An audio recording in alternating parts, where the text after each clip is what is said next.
जय महाकाल, जय महाकाली, आदि शक्ति उदय उदय। हर हर शिव शिव शिव शंभो। जय हो शिव प्रभु की। जय जय सिया राम की जय हो। प्रभु हनुमान जी महाराज की। अर्जुन और शिवदूत का वार्तालाप। किरात वेशधारी शिव जी के साथ अर्जुन का युद्ध। पहचानने पर शिव अर्जुन द्वारा शिव की स्तुति। शिव जी का अर्जुन को वरदान देकर अंतर्धान होना। अर्जुन का आश्रम पर लौटकर भाइयों से मिलना। श्री कृष्ण अर्जुन से मिलने के लिए वहाँ पधारना।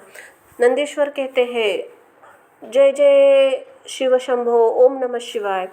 नंदीश्वर कहते हैं महाज्ञानी सतकुमार जी, अब परमात्मा शिव की उस लीलाओं को श्रवण करो जो भक्तवत्सल युक्त तथा दृढ़ता से भरी है। तदनंतर शिव ने उस बाण को लाने के लिए तुरंत ही अपने अनुचर को भेजा। उधर अर्जुन भी उसी निमित्त वहां आए। इस प्रकार ही एक समय में रुद्रानुचर तथा अर्जुन दोनों बाण उठाने के लिए वहां पहुंचे। तब अर्जुन ने उसे डरा धमकाकर अपना बाण उठा लिया। यह देखकर उस अनुचर ने कहा, ऋषि सत्तम, आप क्यों इस बाण को ले रहे हैं? यह हमारा सहायक है, इसे छोड़ दीजिए।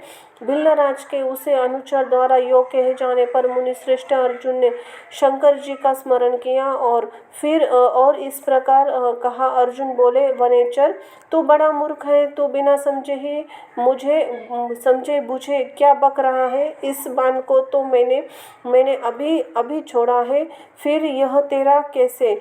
इस धारियों तथा पीछा पर मेरा नाम अंकित है, फिर यह तेरा कैसे हो गया? ठीक है, तेरा कुटिल स्वभाव है, छूटना कठिन है।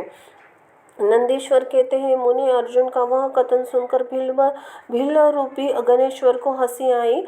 वह ऋषि रूप में वर्तमान अर्जुन को यो उत्तर देते हुए बोला, रे तापस, सुन, जान पड़ता है तू तपस्या नहीं कर रहा है, केवल तेरा वेश ही तपस्वियों का है।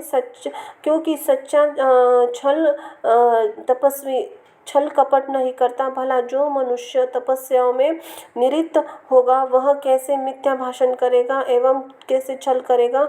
अरे तू मुझे अकेला मत समझ, तुझे ज्ञात होना चाहिए कि मैं एक सेना का अधिपति हूँ। हमारे स्वामी बहुत से वनचारी भील के साथ वहाँ बैठे हैं। वे विनम्र तथा अनुग्रह करने में सर्वथा समर्थ है। यह बाण जिसे तूने अभी उठा लिया है उनका है कि यह बाण कभी तेरे पास टिक नहीं सकेगा। तापस, तू क्यों अपनी तपस्या का फल नष्ट करता है? मैंने ऐसा सुन रखा है कि चोरी करने से, छल पूर्वक किसी को कष्ट पहुंचाने से, विस्मय करने से, सत्य का त्याग करने से प्राणी का तप क्षीण हो जाता है। यह बिल्कुल सत्य है। ऐसी दशा में तुझे तप का फल कैसे प्राप्त होगा? उस बाण को लेने से तू तप से च्युत तथा कृतज्ञ हो जाएगा, क्योंकि निश्चय ही यह मेरे स्वामी का बाण है और तेरी रक्षा के लिए उन्होंने इस छोड़ा था। अब इस बाण से तो उन्होंने शत्रुओं को मार डाला और फिर बाण को भी सुरक्षित रखा। तो महान कृतज्ञ तथा तपस्वियों में अमंगल करने वाला है। जब तू सत्य नहीं बोल रहा है तब फिर इस तप से सिद्ध की अभिलाषा कैसे कर सकता है? अथवा यदि तुझे बाण से प्रयोजन है तो तू मेरे स्वामी से मांग ले, वे स्वयं ही इस प्रकार के बहुत से बाण तुझे दे देंगे। मेरे स्वामी आज यहाँ वर्तमान है, तू उनसे क्यों नहीं याचना करता? तू जो उपकार का परित्याग करके अपना उपकार करना चाहता है तथा कभी कभी कर रहा है, यदि तेरे लिए उचित है तो तू चपलता छोड़ दे। इस कुपित होकर अर्जुन ने उसे कई बातें कही। दोनों में बड़ा विवाद हुआ। अंत में अर्जुन ने कहा, वनचारी भील, तू मेरी सारी बात सुन ले। जिस समय तेरा स्वामी आएगा उस समय मैं उसे तेरा फल चखूंगा। तेरे साथ युद्ध करना तो मुझे शोभा नहीं देता। अंत ही तेरे स्वामी के साथ ही लोहा लूंगा, क्योंकि सिंह और गिदड़ का युद्ध उपहासास्पद ही माना जाता है। भील, तूने मेरी बात सुन ली है। अब तू मेरे महान बल को भी देख, जा अपने स्वामी के पास लौट जा, अन्यथा जैसी तेरी इच्छा हो वैसा कर। नंदीश्वर कहते हैं, मुने अर्जुन के योग कहने पर वह भील जहाँ शिव अवतार सेनापति किरात विराजमान थे वहाँ गया और उन भील राज्य से अर्जुन का सारा विस्तार पूर्वक कह सुनाया। उसकी बात सुनकर किरातेश्वर को महान हर्ष हुआ। तब भील रूपधारी भगवान शंकर अपनी सेना के साथ वहां गए। उधर पांडुपुत्र अर्जुन ने भी किरात की उस सेना को देखा, तब वे भी धनुष्य बाण ले हुए आकर डट गए। तदनंतर किरात ने पुनः ही उस दूत को भेजा और उसके द्वारा भरतवशी महात्मा अर्जुन ने सो कहलाया। किरात ने कहा, महातपस्वी तनिक, इस सेना की ओर दृष्टिपात करो। अरे अब तुम बाण छोड़कर जल्द भाग जाओगे क्यों? तुम इस समय एक सामान्य काम के लिए प्राण गंवाना चाहते हो? तुम्हारे भाई दुख से पीड़ित है, स्त्री तो उनसे भी बढ़कर दुखी है। मेरा ऐसा विचार है कि ऐसा करने से पृथ्वी तुम्हारे हाथ से चली जाएगी। नंदीश्वर कहते हैं, मुने, जब अर्जुन की सरस तरह से रक्षा करने के लिए किरात रूपधारी परमेश्वर शंभु ने उनकी भक्ति की दृढ़ता की परीक्षा निमित्त ऐसी बात कही, तब वह शिवदूत उसी समय अर्जुन के पास पहुंचा और उसने वह सारा वृत्तांत विस्तार पूर्वक उसे सुनाया। उसकी बात सुनकर अर्जुन ने समागत दूत से पुनः कहा, दूत, तुम जाकर अपनी सेनापति से कहो, तुम्हारे कथन अनुसार करने से सारी बातें विपरीत हो जाएगी। यदि मैं तुम्हें अपने बाण दे देता हूँ तो निसंदेह मैं अपने कुल को दूषित करने वाला सिद्ध होऊंगा। इसलिए भले ही मेरे भाई दुखार्त हो जाए तथा मेरी सारी विद्या निष्फल हो जाए, परंतु तुम जाओ तो सही। मैंने ऐसा कभी नहीं सुना है कि कहीं सिंह गिदड़ से डर गया हो। इसी प्रकार राजा क्षत्रिय कभी भी वनेचर से भयभीत नहीं होता। नंदीश्वर कहते हैं, मुने, अर्जुन के योग कहने पर वह दूत पुनः अपने स्वामी के पास लौट आया। उस अर्जुन की यह सारी बात सुन के विशेष रूप से निवेदन कर दी और उन्होंने सुनकर किरात वेशधारी सेना नायक महादेव अपनी सेना के साथ अर्जुन के सम्मुख आए और उन्हें आया देखकर अर्जुन ने शिव जी का ध्यान किया। फिर निकट जाकर साथ ही अत्यंत भीषण संग्राम छेड़ दिया। फिर इस प्रकार गणों सहित महादेव जी के साथ अर्जुन का घोर युद्ध हुआ। अंत में अर्जुन ने शिव जी के चरण कमलों का ध्यान किया। उनका ध्यान करने से अर्जुन का बल बढ़ गया। तब वे शंकर जी के दोनों पैर पकड़कर उन्हें घुमाने लगे। उसी समय भक्तवत्सल महादेव जी हंस रहे थे। मुने, भक्त पराधीन होने के कारण वे अर्जुन को अपनी दासता प्रदान करना चाहते थे, इसलिए उन्होंने ऐसी लीला रची थी। अन्यथा ऐसा होना सर्वथा असंभव था। भगवान तत्पश्चात शंकर जी ने भक्त पराशता के कारण मुस्कुराकर वही अपना सौम्य एवं अद्भुत रूप सहसा प्रकट कर दिया। पुरुषोत्तम शिव जी की जो स्वरूप वेदों, शास्त्रों में तथा पुराणों में वर्णित है, तथा व्यास जी के अर्जुन का ध्यान करने के लिए जिस सर्व सिद्धि का रूप का उपदेश किया था, शिव जी ने वही रूप दिखलाया। तब ध्यान द्वारा प्राप्त होने वाले शिव जी के उस सुंदर रूप को देखकर अर्जुन को महान विस्मय हुआ। फिर लज्जित होकर स्वयं पश्चाताप करने लगे। आहो, जिनको मैंने प्रमुख रूप से वर्ण किया है वे त्रिलोके अधीश्वर कल्याणकर्ता साक्षात शिव है, तो ये ही हाय, इस मैंने यह क्या कर डाला। आहो, भगवान शिव की माया बड़ी ही बलवती है, बड़े बड़े मायावियों को भी मोह में डाल देती है। फिर तो मेरी बिसात ही क्या है। उन्होंने प्रभु के अपने रूप को छिपाकर कौन सी लीला रची है, मैं तो उनके द्वारा छल गया। इसी प्रकार अपने बुद्धि से भली भांति विचार करके अर्जुन प्रेम पूर्वक हाथ जोड़ एवं मस्तक झुकाकर भगवान शिव को प्रणाम किया। फिर खिन्न मन से कहा। अर्जुन बोले, देवाधिदेव महादेव, आप तो बड़े कृपालु तथा भक्तों के कल्याणकर्ता सर्वेश्वर है। आपको मेरा अपराध क्षमा कर देना चाहिए। इस समय आपने अपने रूप को छुपाकर यह कौन सा खेल किया है? आपने मुझे छल लिया। प्रभु, आप स्वामी के साथ युद्ध करने मुझको धिक्कार है। नंदीश्वर कहते हैं, मुने, इस प्रकार पांडुपुत्र अर्जुन को महान पश्चाताप हुआ। पश्चाताप वे शीघ्र ही महाप्रभु शंकर के चरणों में लौट गए। यह देखकर भक्तवत्सल महेश्वर को चित्त प्रसन्न हो गया। तब वे अर्जुन को अनेक प्रकार से आश्वासन देकर यो बोले। शंकर जी ने कहा, पार्थ, तुम तो मेरे परम भक्त हो, अंत ही खेद न करो। यह तो मैंने आज तुम्हारी परीक्षा लेने के लिए लिए ऐसी ही लीला रची थी, इसलिए तुम शोक त्याग दो। नंदीश्वर कहते हैं, मुने यो कहकर भगवान शिव ने अपने दोनों हाथों से पकड़कर अर्जुन को उठा लिया, अपने तथा गणों के समक्ष उनकी लाज का निवारण किया। फिर भक्तवत्सल भगवान शंकर वीरों में मान्य पांडु पुत्र अर्जुन को सब तरह से हर्ष प्रदान करते हुए प्रेम पूर्वक बोले। शिवजी ने कहा, पांडवों में श्रेष्ठ अर्जुन, मैं तुम पर प्रसन्न होता हूँ। अंत ही तुम वर मांगो। इस समय तुमने जो मुझ पर प्रहार या आघात किया है उसे मैं अपनी पूजा का मान लिया है। साथ ही यह सब मैंने अपनी इच्छा से किया है, इसीलिए तुम्हारा अपराध क्या है? अंत ही तुम्हारी जो लालसा है वह मांग लो, क्योंकि मेरे पास कोई ऐसी वस्तु नहीं है जो तुम्हारे लिए अदेय हो। यह जो कुछ भी है वह शत्रुओं में तुम्हारे यश और राज्य की स्थापना के लिए अच्छा हुआ है। तुम्हें इसका दुख नहीं मनाना चाहिए। अब तुम अपनी सारी घबराहट छोड़ दो। नंदीश्वर कहते हैं, मुने भगवान शंकर के यो कहने पर अर्जुन भक्तिपूर्वक सावधानी से खड़े होकर शंकर जी से बोले। अर्जुन ने कहा, शंभो, आप तो बड़े ही उत्तम स्वामी हैं, अपने भक्तों को बहुत प्रिय है। देव का भला मैं आपकी करुणा का क्या वर्णन कर सकता हूँ। सदाशिव, आप तो बड़े कृपालु है। यो कहकर अर्जुन ने महाप्रभु शंकर जी की सिद्ध युक्त एवं वेद संपत्त स्तुति आरंभ की। अर्जुन बोले, आप देवादिदेव देव को नमस्कार है। कैलाशवासिन, आपको प्रणाम है। सदाशिव, आपको अभिवादन है।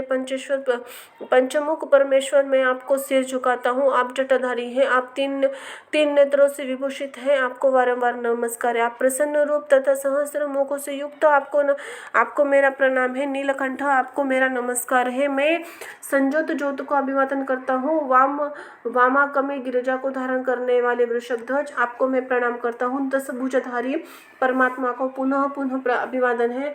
अपने हाथ में डमरू और कपाल शोभा पाते हैं तथा आप मुंडों की माला धारण करते हैं, आपको नमस्कार है। आप श्री विग्रह शुद्ध स्फटिक तथा निर्मल कर्पूर के समान गौर वर्ण का है। हाथ में पिनाक सुशोभित तथा आप ही उत्तम त्रिशूलधारी रूप धारण किए हैं, आपको प्रणाम है। गंगाधर, आप व्याघ्र चक्र का उत्तरीय तथा गज चर्म का वस्त्र लपेटे हुए हैं, आपके अंग में नाग लपेटे रहते हैं, आपको बारंबार अभिवादन है। सुंदर लाल चरण वाले, आपको नमस्कार है। नंदी और गणों द्वारा सेवित, आप गणनायों के प्रणाम है। जो गणेश स्वरूप है, कार्तिकीय, जिनके अनुगामी है, जो भक्तों के भक्ति मुक्ति प्रदान करने वाले हैं, उन आपको पुनः पुनः नमस्कार है। आप निर्गुण सुगुण रूपहित रूपवान कला युक्त तथा निष्कल है, आपको मैं बारंबार सिर झुकाता हूँ। जिन्होंने मुझ पर अनुग्रह करने के लिए किरात वेश धारण किया है, जो वीरों के साथ युद्ध करने के लिए प्रेमी तथा नाना प्रकार के लीलाएं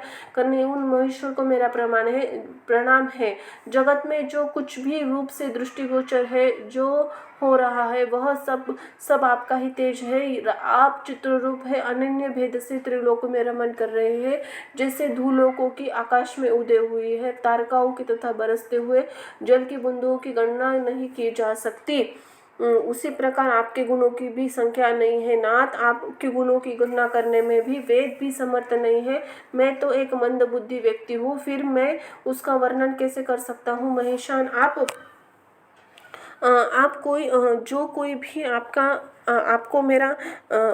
जो कोई भी हो, आपको मेरा नमस्कार है। महेश्वर, आप मेरे स्वामी और मैं आपका दास हूँ, अंत में मुझ पर कृपा करनी चाहिए। नंदेश्वर कहते हैं, मुने अर्जुन द्वारा किए गए स्तुति को सुनकर भगवान शंकर का मन परम प्रसन्न हुआ। तब वे हंसते हुए पुनः अर्जुन से बोले। शंकर ने कहा, अवश्य, अब मेरी अधिक क्या कहना लाभ, तुम मेरी बात सुनो, अपना अभिष्ट वर मांग लो। इस समय तुम जो कुछ कहोगे वह सब कुछ मैं तुम्हारे लिए प्रदान करूंगा। नंदीश्वर कहते हैं, महर्षि के शंकर जी के योग कहने पर अर्जुन के साथ हाथ जोड़कर नतमस्तक हो सदाशिव को प्रणाम किया। प्रेम पूर्वक गदगद वाणी में कहने का आरंभ किया। अर्जुन ने कहा, विभो, आप तो स्वयं ही अंतर्यामी रूप से सबके अंदर विराजमान है, अंत ही घट घट की जानने वाली, ऐसी ही दशा में मैं क्या कहूँ। आप तथापि मैं जो कुछ कहता हूँ उसे आप सुनिए। भगवान, मुझ पर शत्रुओं द्वारा जो संकट प्राप्त हुआ था वह तो आपके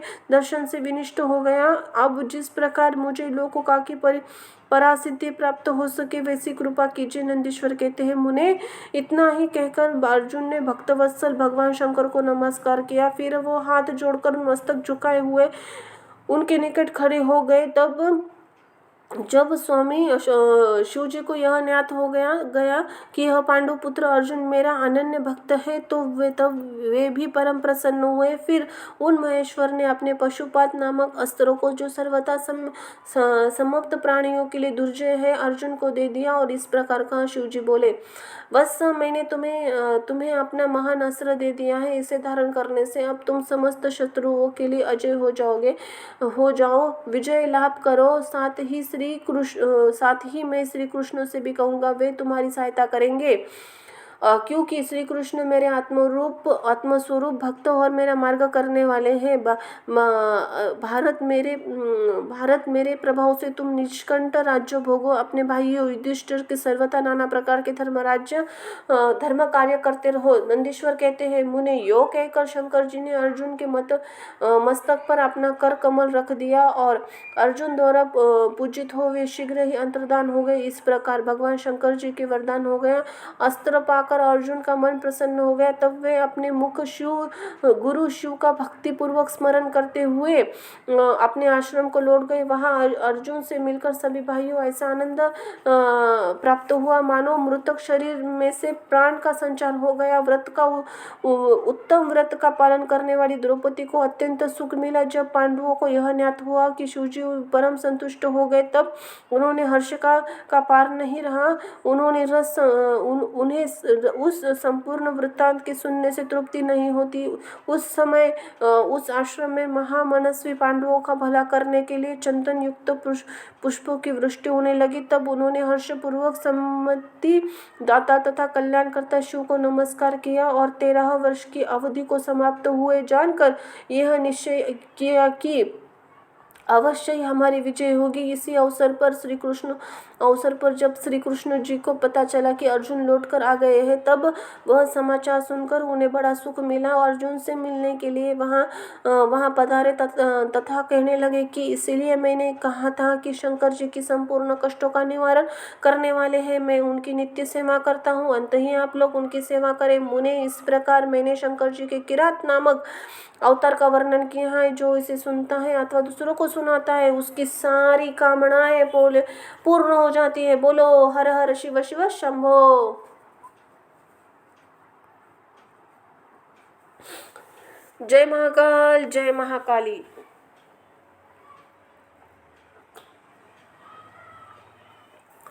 शिव जी के 12 ज्योतिर्लिंगों का सविस्तर वर्णन। हर हर शिव शिव शंभो। जय महाकाल, जय महाकाली। जय जय सिया राम की जय हो। प्रभु हनुमान जी महाराज की जय। जय सिया राम। नंदीश्वर कहते हैं मुने अब तुम सर्वव्यापी भगवान शंकर के 12 अन्य ज्योतिर्लिंग स्वरूप की अवतारों का वर्णन और श्रवण करो, जो अनेक प्रकार के मंगल करने से उनके नाम है।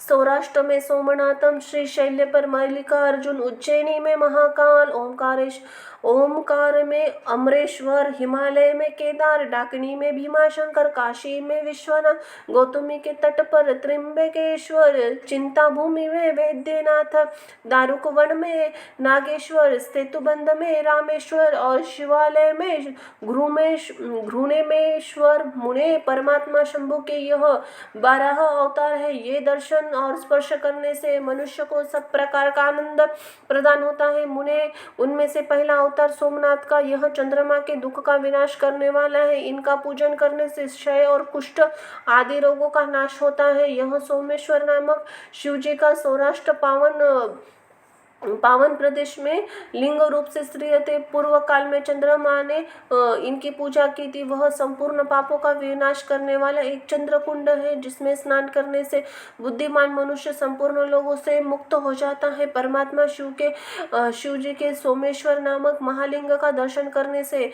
मनुष्य के सारे पाप छूट जाते हैं, उसे भोग और मोक्ष सुलभ हो जाते हैं। तात शंकर जी का मल्लिकार्जुन नामक दूसरा अवतार श्री शैल पर हुआ। हुआ वह भक्तों के अभिष्ट फल प्रदान करने वाला है। मुने भगवान शिव परम प्रसन्नता पूर्वक अपने निवास भूत कैलाशगिरी से लिंग रूप में श्रीशैल पर पधारे हैं। पुत्र प्राप्ति के लिए इनकी स्तुति की जाती है।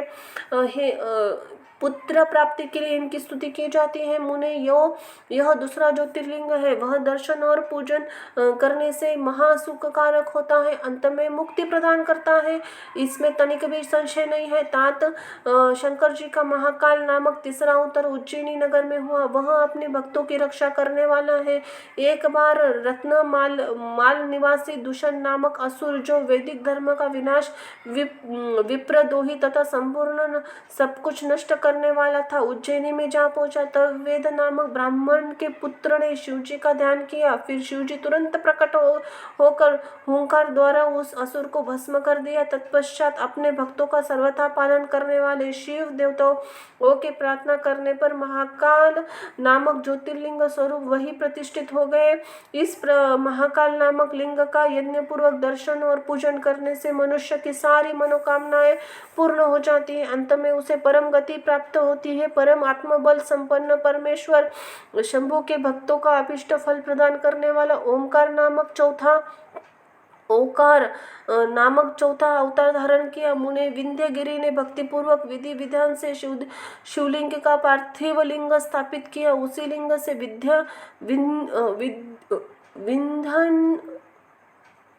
विंध्यन का मनोरथ पूर्ण करने वाले महादेव प्रकट हुए। तब देवताओं ने प्रार्थना करने पर भक्ति मुक्ति के प्रदाता भक्तवत्सल लिंग रूपी शंकर वहां दो रूप में विभक्त हो गए। मुनीश्वर उनमें एक भाग ओकार में ओकारेश्वर नामक उत्तम लिंग में रूप में प्रतिष्ठित हुआ। दूसरा पार्थिव लिंग परमेश्वर नाम से प्रसिद्ध हुआ। मुने इन दोनों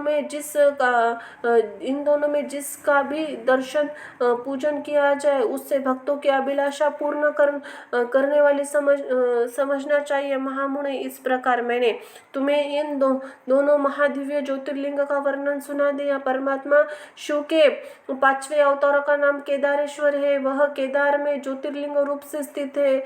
मुने वहाँ श्री हरि के जो नर नारायण नामक अवतार है उसकी प्रार्थना करने पर शिवजी हिमगिरी के केदार शिखर पर स्थित हो गए। वे दोनों उस केदारेश्वर लिंग की नित्य पूजा करते हैं। वहाँ शंभु दर्शन पूजन करने वाले भक्तों का अभिष्ट प्रदान करते हैं। तात सर्वेश्वर होते हुए भी शिव इस खंड के विशेष रूप से के स्वामी है। शिव जी का यह अवतार संपूर्ण अभिष्टों को प्रदान करने वाला महाप्रभु शंभु के छठे अवतारों का नाम भीमाशंकर है।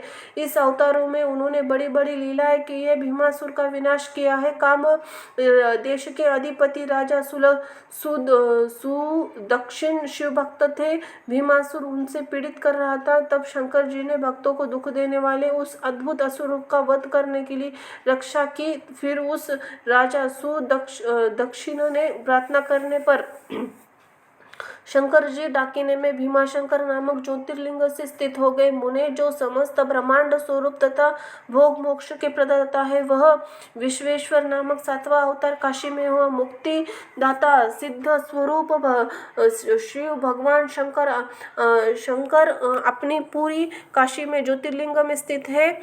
विष्णु और सभी देवता कैलाशपति शिव और भैरव नित्य उनकी पूजा करते हैं। जो काशी विश्वनाथ के भक्त हैं, नित्य उनके नित्य नामों का जप करते रहते हैं। कर्म विलास से निर्लिप्त होकर केवल पद के भागी होते हैं। चंद्रशेखर शिव का जो त्रिंबक नामक 8वां अवतार है, वह गौतम ऋषि के प्रार्थना करने पर गौतमी तट के तट पर प्रकट हुआ था। गौतमी के प्रार्थना से वह उन मुनि को प्रसन्न करने के लिए शंकर जी प्रेम पूर्वक ज्योतिर्लिंग रूप से वहां अचल हुए थे, स्थित हो गए थे। अहो, उन महेश्वर का दर्शन और स्पर्श करने से सारी कामनाएं सिद्ध हो जाती है, तत्पश्चात मुक्ति मिल जाती है। शिव जी के अनुग्रह से शंकर प्रिया परम पावन गंगा गौतमी के स्नेहवश वह गौतमी नाम से प्रभावित हुई। उन्होंने 9वां अवतार वैद्यनाथ नाम से प्रसिद्ध है। इस अवतार में बहुत सी विचित्र लीलाएं करने वाले भगवान शंकर रावण के लिए विभूर्भित हुए थे। उस समय रावण द्वारा अपने लाए जाने को ही कारण मानकर महेश्वर ज्योतिर्लिंग रूप से चिंता भूमि में प्रतिष्ठित हो गए। उस समय त्रिलोक में वेद्यनाश्वर नाम से विख्यात हुए। वे भक्तिपूर्वक दर्शन और पूजन करने वाले मोक्ष और भोक्ष के प्रदाता है। मुने, जो लोग इस वेद्यनाश्वर शिव को महत्व को पढ़ते अथवा सुनते हैं, उन्हें इस भक्ति और मुक्ति का भागी बना देता है। 10वां नागेश्वर अवतार कहलाता है। यह अपने भक्तों की रक्षा के लिए प्रादुर्भाव हुआ है। यह सदा ही दुष्टों की दंड देता रहता है। इस अवतार में शंकर शिवजी ने दारुक नामक राक्षसों का, जो धर्मघाती था, मारकर वैश्यों के स्वामी अपने सुप्रिय नामक भक्त की रक्षा की थी। तत्पश्चात बहुत से लीलाएं करने वे परात्पर प्रभु शंभु लोकों का उपकार करने के लिए अंबिका सहित ज्योतिर्लिंग में स्थित हो गए। मुने, नागेश्वर नामक उस शिवलिंग का दर्शन तथा अर्चन करने से राशि महान पातक भी तुरंत विनिष्ट हो जाते हैं। मुने, शिवजी का 11वां अवतार रामेश्वर अवतार कहलाता है। वह श्री रामचंद्र जी का प्रिय करने वाला है। उसे श्री रामचंद्र जी ने स्थापित किया था। जिन भक्त वत्सल शंकर ने परम प्रसन्न होकर श्री रामचंद्र जी को प्रेम पूर्वक विजय का वरदान दिया था, वे ही लिंग रूप में अवतरित हुए। मुने, तब श्री राम के अत्यंत प्रार्थना करने पर सेतु बंधने पर ज्योतिर्लिंग रूप से स्थित हो गए। उसी समय श्री राम ने उनकी भली भांति सेवा पूजा की। रामेश्वर अद्भुत महिमा की भूतल पर किसी से तुलना नहीं की जा सकती। यह सर्वथा भक्ति मुक्ति प्रदायिनी तथा भक्तों की कामना पूर्ण करने वाली, जो मनुष्य भक्ति पूर्वक रामेश्वर लिंग को गंगा जल से स्नान करेगा, वह जीवन मुक्त ही है। वह इस लोक में देवताओं के लिए भी दुर्लभ है। ऐसे संपूर्ण भोगों के भोगने के पश्चात परम ज्ञान को प्राप्त होता है। फिर उसे केवल्य मोक्ष मिल जाएगा। घृमेश्वर अवतार शंकर जी का 12वां अवतार है। वह नाना प्रकार की लीलाओं करता भक्तवत्सल तथा घुमाश को आनंद देने वाला है। मुने, घुमाश का प्रिय करने के लिए भगवान शंकर दक्षिण दिशा में स्थित देवशैल के निकटवर्ती एक सरोवर में प्रकट हुए। फिर घुमाश के पुत्रों को सुदेह ने मार डाला। उसे जीवित करने के लिए घुमाश ने शिव जी की आराधना की। तब उनकी भक्ति से संतुष्ट होकर भक्तवत्सल शंभु ने उनके पुत्रों को बचा लिया। तदनंतर कामनाओं को पूरक शंभु घुमाश की प्रार्थना से तथा उसके तड़ाग में ज्योतिर्लिंग रूप से स्थित हो गए। उस समय उनका नाम घृमेश्वर हुआ। जो मनुष्य शिवलिंग का भक्ति पूर्वक तथा दर्शन पूजन करता है, वह इस लोक में सुख को भोग कर अंत में भक्ति लाभ करता है। सतकुमार जी, इस प्रकार मैंने तुमसे यह दिव्य ज्योतिर्लिंग का वर्णन किया, जो सभी भोग और मोक्ष के प्रदाता है। जो मनुष्य इस ज्योतिर्लिंग को कथा को पढ़ता अथवा सुनाता है, वह संपूर्ण पापों से मुक्त होकर तथा भोग मोक्ष को प्राप्त करता है। इस प्रकार मैंने इस शतरुद्र नाम की संहिता का वर्णन किया है। यह शिव के 100 अवतारों की उत्तम कीर्ति से संपन्न तथा संपूर्ण अभिष्ट के फल को देने वाली है। जो मनुष्य नित्य ही समाहित चित्त से पढ़ता अथवा सुनता है, उसकी सारी लालसाएं पूर्ण हो जाती है। अंत में उसे निश्चय ही मुक्ति मिल जाती है। शतरुद्र संहिता संपूर्ण। बोलो हर हर हर हर शिव शिव शंभो। जय महाकाल, जय महाकाली। आदि शक्ति उदय उदय। जय हो मां अम्बे, जय जय सिया राम, जय हनुमान जी महाराज की। धन्यवाद।